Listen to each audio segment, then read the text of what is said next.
大家好，相信有看过也考场样片嘅朋友，有幾多人係喺公家機關服務嘅？以下我哋共下來學習接上會用到嘅公務行業哦。首先，讓我們學習見面時的常用稱謂與問候。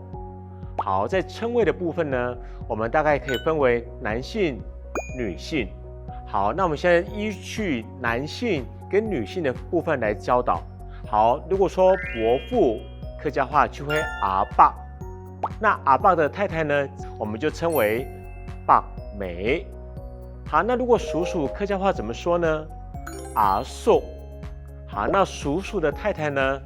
叔妹。好，接下來如果稍微比較年長一點的哥哥，男生我們就稱為阿哥。那女生呢，就稱為阿姐。好，那北部的客家話呢，是說阿姊。好，接下來呢，我要介紹一個特別的詞彙。當我們在公家機關服務的時候呢，可能前來辦公的民眾呢，不管是男生或女生，我們不知道他的職業是什麼，我們都可以尊稱他為老闆。那客家話的老闆怎麼說呢？就是頭家，頭家。所以這個頭家，不管是男生女生都是通用的哦。好，接下來的問候語的部分呢，好，我們有4個問候語的部分。第一個早安，安早，安早。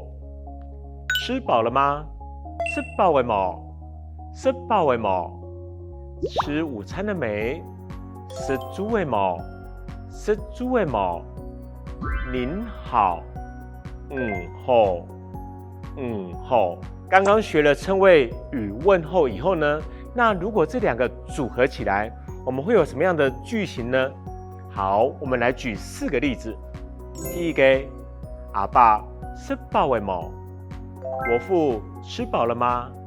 阿爸吃飽了冇？第二個，阿哥安早，阿哥安早，哥哥早安。